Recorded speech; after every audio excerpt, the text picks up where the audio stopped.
On fait ce qu'on peut.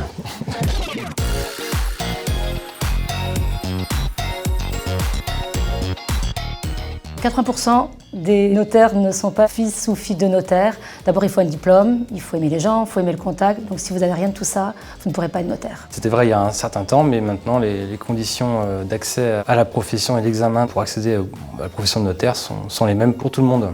Alors ça, c'est une image très ancienne. Il faut savoir que dans le passé, et avant la Révolution française, il y avait la vénalité des charges, et globalement, sans études particulières, on pouvait acheter une étude ou prendre la suite de l'étude paternelle.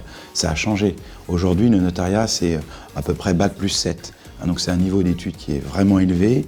Et évidemment, comme dans toutes les professions, il y a des enfants de notaires qui deviennent notaires, mais pas plus que chez les médecins, les dentistes ou les instituteurs.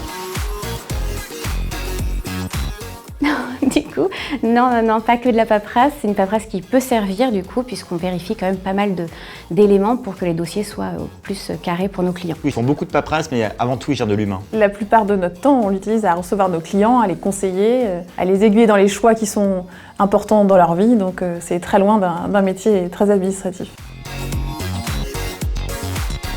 Oui, bien sûr, c'est un passage obligé, mais quand on a mal aux dents, on va chez le dentiste. Donc on va chez le notaire quand on achète une maison et quand on doit régler des événements importants de sa vie. Sachez que les conseils des notaires sont gratuits et que vous pouvez pousser la porte de nos études à tout moment. Ah non, la clientèle des notaires, c'est vraiment le reflet de la population de la France. Des riches, des moins riches, des jeunes, des moins jeunes, des gens en activité, retraités, sans emploi, vraiment de tout. Peu importe son statut, qu'on soit riche ou moins riche, le notaire sera forcément là pour vous accompagner dans tout le moment de la vie, que ce soit pour le mariage, l'acquisition d'une maison ou le décès d'un proche. Eh bien non, il y a énormément de taxes, nous sommes collecteurs d'impôts et toutes ces taxes sont reversées par nos soins par la suite. Et donc ce qui reste au final au notaire n'est forcément une rémunération qui peut être satisfaisante mais qui n'est sans aucune commune mesure avec ce que vous pouvez vous régler au titre des frais de notaire. C'est plutôt sympa d'être notaire.